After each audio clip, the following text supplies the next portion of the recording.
Nationalism and imperialism. What is nationalism and what is imperialism? We know that कि nationalism तो क्या हम लोग जान चुके, feeling of oneness, okay, feeling of love for the nations, patriotic feelings, okay, यानी कि अपने देश के लिए okay जो भी करेंगे उसे हम क्या कहते हैं, nationalism कहते हैं.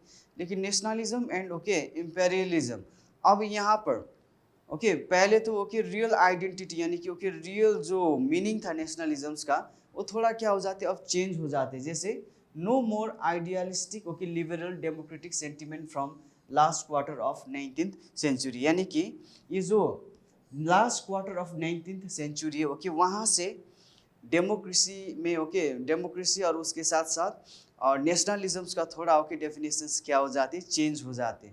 अब यहाँ पर ओके नेशनलिज्म्स का मीनिंग ही क्या हो गया, चेंज हो गया. अब नेशनलिज्म्स को ओके उन लोगों ने अलग हिसाब से क्या करने लगे, यूज़ करने लगे. ओके कैसे यूज़ करने लगे, तो यहाँ पर एक्सक्यूज भी यहाँ पर हम लोग देखते हैं nationalist group were ready to okay go even for the war, यानी कि अब नेशनलिज्म्स एक्चुअली ओके नेशनलिज्म्स का मेन मीनिंग क्या होते हैं, नेशनलिज्म्स का मतलब ओके देश के अंदर लोगों के प्रति ओके लोगों में क्या करना, देश प्रति भक्ति प्रकट करना, यानी कि ओके प्रेम या तो स्नेह ओके प्रकट करना. अब लेकिन यहाँ पर ओके नेशनलिज्म्स के नेम में बहुत सारे ओके नेशनलिस्ट ग्रुप क्या करने के लिए भी रेडी हो रहे थे, ओके वार करने के लिए भी रेडी हो रहे थे. अगर नेशनलिज्म्स को डेवलप करने के लिए ओके वार लड़ना पड़ा, ओके उस देश को ओके कब्जा करना पड़ा, कैप्चर करना पड़ा, तब भी हम रेडी है. अब यहाँ पर ओके धीरे धीरे नेशनलिज्म्स का ओके मीनिंग चेंज होकर अब ये किसके तरफ जा रहा है, इम्पेरियलिज्म्स ओके उसके तरफ जा रहा है. तो जितना भी मेजर यूरोपियन ओके इम्पेरियलिस्ट थे, जैसे ओके फ्रांस हो गया, इंग्लैंड हो गया, ओके रशिया हो गया, अब इन लोगों ने क्या किया कि मीनिंग ऑफ द नेशनलिज्म्स ओके यानी कि नेशनलिज्म्स का जो एक्चुअल मीनिंग है उसका उसका जो ओके आइडियलिस्टिक ओके जो मीनिंग है उसे ओके उन लोगों ने मैनिपुलेट कर दिया, यानी कि ओके उसे चेंज करके ओके उन लोगों ने अपने फ़ायदे के लिए अब यहाँ पर क्या करने लगे, वो लोग यूज़ करने लगे. जैसे ओके वो लोग किसी देश को क्या कर रहा है, कब्जा कर रहा है और बोल रहा है कि ओके नेशनलिज्म्स को डेवलप करने के लिए ओके हम लोग नेशनलिज्म्स को ओके और डेवलप करने के लिए ओके हम क्या कर रहा है, इस कंट्री को कैप्चर कर रहा है, क्योंकि उस देश में हमारे भाषा में ओके बात करने वाले लोग रहे थे, इसीलिए ओके उसे हम क्या कर रहा है, कैप्चर कर रहा है. हालांकि ओके उन लोग का मोटिवेशंस तो अलग थे, अगर उसे कैप्चर किया गया तो टेरिटोरी क्या हो जाएगा, बढ़ जाएगा. जितना टेरिटोरी बढ़ जाएगा ओके उतना रिसोर्सेज भी क्या हो जाएंगे, बढ़ जाएंगे. तो इसी तरह से ओके अब सबसे ज़्यादा प्रॉब्लम ओके हमें कहाँ पर देखने को मिलती है, बाल्कन में ओके किस 1871 के बाद.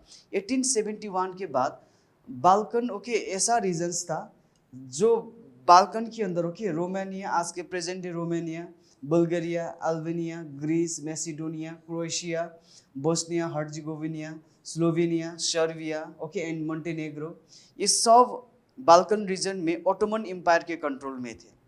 ओके अब यहाँ पर जितना भी ओके कंट्रीज़ है, ये कंट्रीज़ रोमांटिसिज्म्स की ओके रोमांटिसिज्म्स का जो प्रभाव के कारण और दूसरा ओके देशों में जो चेंजेस हो रहा था ओके उसके कारण, जैसे जर्मन यूनिफिकेशंस भी ओके हम देख सकते, इटालियन ओके यूनिफिकेशंस ओके हम लोग देख सकते, ब्रिटेन यूनिफिकेशंस ओके हम लोग देख सकते. अब इसके बाद अब ये लोग भी क्या करने लगे, आज़ादी के लिए ओके किससे आज़ादी, ओटोमन एम्पायर से ओके आज़ादी के लिए ओके वो लोग क्या करने लगे, अब लड़ाई करने लगे, क्योंकि ओटोमन एम्पायर से ओके ग्रीक भी क्या हुआ था, आज़ाद हुआ था. ओके जब ग्रीक को आज़ादी मिला तो अब ये कंट्रीज भी क्या करने लगे, ओके अब हमें भी क्या चाहिए, आज़ादी चाहिए, हमें भी ओके हमारे देश को एक इंडिपेंडेंट कंट्री बनाना है, हमारे देश में भी ओके नेशनलिज्म्स को क्या करना है, डेवलप्ड करना है. Okay we also have to create nation state. Okay अब जब तक ओके हम लोग ऑटोमन एम्पायर के कंट्रोल में रहेंगे तब तक हम लोग क्या नहीं कर सकते, नेशन स्टेट क्रिएट नहीं कर सकते. इसीलिए ओके उन लोगों ने भी क्या स्टार्ट किया, अब वार फॉर द इंडिपेंडेंस ओके यानी कि उन लोगों ने वार लड़ना शुरू किया. एंड फाइनली जाकर ओके ऑटोमन एम्पायर से ओके ये सब देश क्या हो गया, इंडिपेंडेंट तो हो गया. लेकिन इंडिपेंडेंट होने के बाद अब ओके ये देश भी, ये जितना भी देश है okay Romania, Bulgaria, Albania okay एक आपस में क्या करने लगे, लड़ने लगे, ताकि ओके उन लोगों का वहाँ पर क्या हो सके, अपना कंट्रोल ओके चल सके, क्योंकि पहले तो ये ऑटोमन एम्पायर के कंट्रोल में था. ओके, वो लोग कुछ नहीं कर पा रहे थे। अब इंडिपेंडेंट हो गया, इंडिपेंडेंट होने के बाद अब वो लोग अपने टेरिटोरी को बढ़ाने के हिसाब से वो लोग क्या करने लगे, आगे बढ़ने लगे, चाहे वो कि नेशनलिज्म्स के नाम में हो, चाहे नेशन स्टेट के नाम में हो। लेकिन बाल्कन में बहुत ज़्यादा क्या शुरू होने लगे, प्रॉब्लम शुरू होने लगे। अब ये इंडिपेंडेंट कंट्री के बीच पावर के लिए क्या शुरू हो गया, झगड़ा शुरू हो गया, स्ट्रगल शुरू हो गया कि कौन किसको कंट्रोल करेंगे।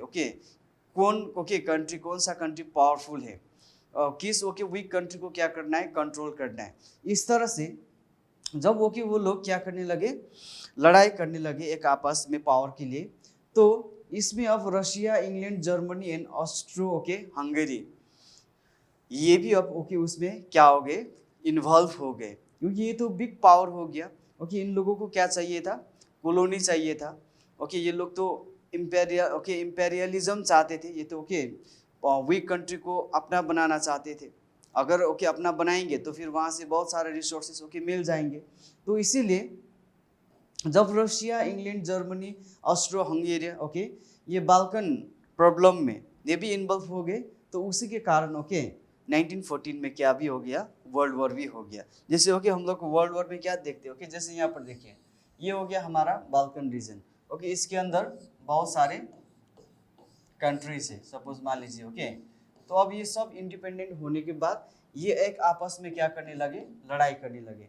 जब लड़ाई करने लगे तो इसे इंग्लैंड ने सपोर्ट किया, ठीक है, इसे जर्मनी ने सपोर्ट किया। सपोर्ट करने के बाद वो जो छोटा वार था जो वो छोटा वार अब क्या हो गया, बिग हो गया, क्योंकि उसमें किसका इन्वॉल्वमेंट आ गए, बिग पावर का इन्वॉल्वमेंट आ गए। इसके कारण से वहाँ पर फर्स्ट वर्ल्ड वॉर का रीजन भी ये भी बनते हैं। The main reasons for the first world war is also because of the Balkan problems. और द ये जितना भी देश थे एक आपस में लड़ाई कर रहे थे, उसी में से सुपर पावर आकर इन्वॉल्व हो गए, और उसके बाद वो वार और बड़ा हो गया।